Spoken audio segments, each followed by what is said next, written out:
오두막 이야기 쉬운 6번째 시간 5분의 책 들고 막 읽어주는 목사입니다. 일반 서적이 질문하고 신앙 서적이 대답하는 시간. 오늘 나눌 주제는요, 희망입니다. 사람과 교회의 희망. 교회가 희망이다. 교회가 사람들의 희망이다. 이 얘기를 좀 외치고 싶습니다. 먼저 소개하는 일반 서적은 박노해 시인의 사람만이 희망이다라고 하는 책입니다. 읽어드리겠습니다. 페이지 34페이지. 희망찬 사람은 그 자신이 희망이다. 길 찾는 사람은 그 자신이 새 길이다. 참 좋은 사람은 그 자신이 이미 좋은 세상이다. 사람 속에 들어있다. 사람에서 시작된다. 다시 사람만이 희망이다. 페이지 36페이지. 물을 거울로 삼던 시절의 옛사람들은 무감어수, 물에다 얼굴을 비추지 말고 감어인 사람들에게 자신을 비춰 보라고 했습니다. 페이지 94페이지. 언젠가 어떤 사진 한 장을 보고 얼어붙듯 묵상에 잠긴 적이 있습니다. 등산화를 가슴에 꼭 끌어안고 얼어 죽은 등반대의 처절한 죽음을 기록한 사진의 한 장의 사진이었습니다.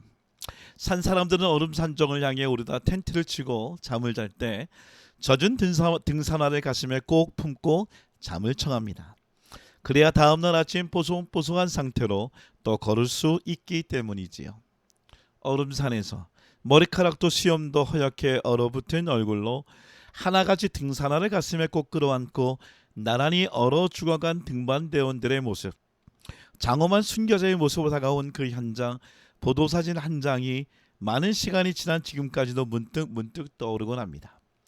지금 우리도 저마다 어딘가에 향해 오르고 있고 그 길에서 죽어갑니다. 내일 또 내일 아침이면 우리도 죽어 있을 것입니다. 나 무엇을 가슴에 꼭 끌어안고 죽어 있을 텐가. 이 글을 읽으면서 그런 생각했습니다.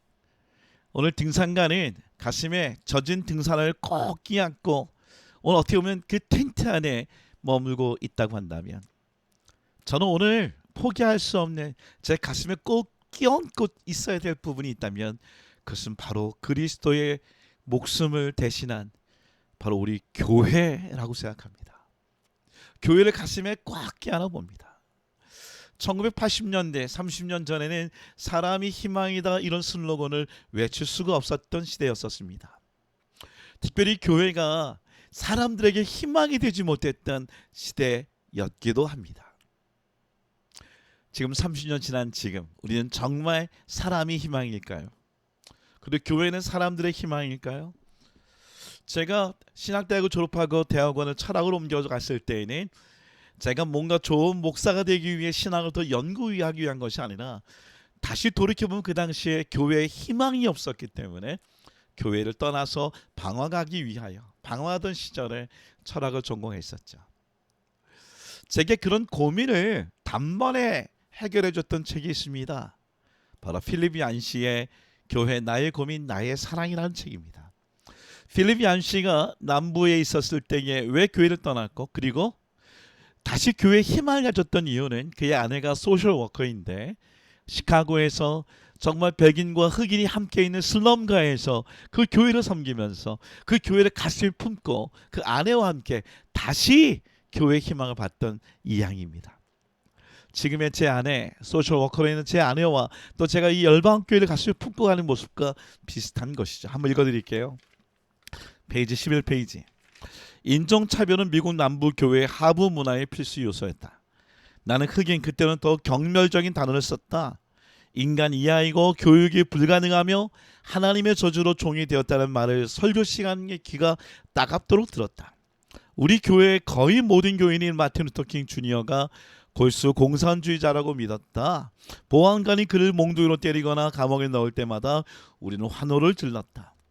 우리는 은혜를 말하면서 율법으로 살았고 사랑을 말하면서 미움을 흘렸다. 그런데 아쉽게도 남부 근본주의에 나올 때 나는 허울뿐인 위선만 벗은 게 아니라 신앙의 내용까지 함께 버리고 말았다. 한마디로 기독교가 그리스도께 나아가는 길을 가로막은 것이다. 이후 내가 신앙과 교회로 다시 돌아오는 데는 평생이 걸렸다. 페이지 23페이지. 1960년대에 마틴 루터 킹 주니어는 일요일 오전 11시야말로 미국에서 인종차별이 가장 심한 시간이라고 말하곤 하였다. 페이지 31페이지. 전도자 루이스 팔라우라는 교회의 본질을 흙냄새나는 비유에 담아냈다. 그는 교회가 걸음과 같다고 했다. 걸음은 쌓아두면 온 동네에 악취를 풍기지만 골고루 잘 주면 세상을 풍요롭게 한다. 교회를 찾을 때 나는 밖을 내다보아야 할 필요성을 잘 아는 교회를 찾는다. 나는 사회봉사야말로 교회 성패를 가는 가장 중요한 요인일 수 있다고 믿게 되었다.